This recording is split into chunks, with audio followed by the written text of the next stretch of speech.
আসসালামু আলাইকুম। আজকে আমি রান্না করব মাসকলাইর ডাল। এজন্য প্রথমে বড় একটা মাছের মাথা ভালো করে ধুয়ে কেটে পরিষ্কার করে নিয়েছি। তারপর নুন হলুদ মাখিয়ে মাছটাকে ভালো করে ভেজে নিচ্ছি। মাছটাকে উল্টে পাল্টে ভালো করে ভেজে তারপর উঠিয়ে আলাদা একটা প্লেটে রেখে দেব। তারপর ওই প্যানের মধ্যে দিয়ে দেব কিছু পরিমাণ পেঁয়াজ। পেঁয়াজটাকে একটু সময় নিয়ে ভাজা ভাজা করতে হবে। পেঁয়াজটা একটু ভাজা ভাজা হয়ে আসলে দিয়ে দেব 1 টেবিল চামচ আদা বাটা, 1 টেবিল চামচ রসুন বাটা। তারপর আদা আর রসুন পেঁয়াজের সাথে ভালো করে কষিয়ে নেব।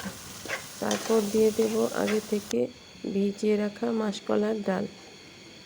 এরপর দিয়ে দেব 1 চা চামচ মরিচ গুঁড়া, 1 চা চামচ ধনিয়া গুঁড়া, 1 চা চামচ হলুদের গুঁড়া, 2 চা চামচ লবণ। লবণ দেওয়া হয়ে গেলে লবণ আর মশলাগুলো ডালের সাথে ভালো করে কষিয়ে নেব। অনেকটা সময় নিয়ে ভালো করে কষাতে হবে। কষানো হয়ে গেলে দিয়ে দেব পানি। পানিটা ডালের সাথে নেড়ে ভালো করে মিশিয়ে নেব। মেশানো হয়ে গেলে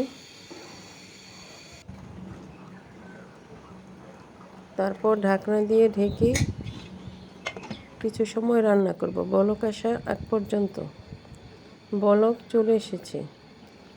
এখন ঢাকনা খুলে দিয়ে দেব আগে থেকে ভেজে রাখা মাছের মাথা। এখন আবার একটু নেড়ে চেড়ে দেব।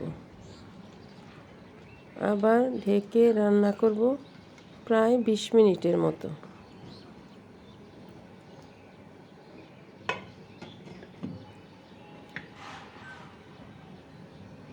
বিশ মিনিট পর ঢাকনাটা খুলে দিয়েছি। ডালটা অনেকটাই ঘন হয়ে এসেছে। ডালটাকে ভালো করে নেড়ে চেড়ে জাল করে নিতে হবে। ডালটাকে অনবরত নাড়তে হবে যাতে তলায় লেগে না যায়। ডালটা অনেকটাই ঘন হয়ে এসেছে। এখন ডালের মধ্যে দিয়ে দেব কয়েকটা কাঁচামরিচ। তারপর দিয়ে দেব 2টা তেজপাতা। এখন দিয়ে দেব 1 চা চামচ গরম মশলার গুঁড়া।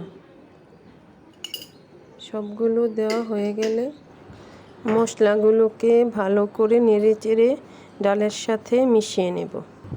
মেশানো হয়ে গেলে কিছু সময়ের জন্য ঢাকনা দিয়ে ঢেকে রান্না করব। ঢাকনা খুলে দিয়েছি। এখন একটু সামান্য পেঁয়াজ শুকনো মরিচ বেরেস্তা করে ডালের উপর দিয়ে দিয়েছি। তৈরি হয়ে গেল আমাদের মাসকলাইর ডাল।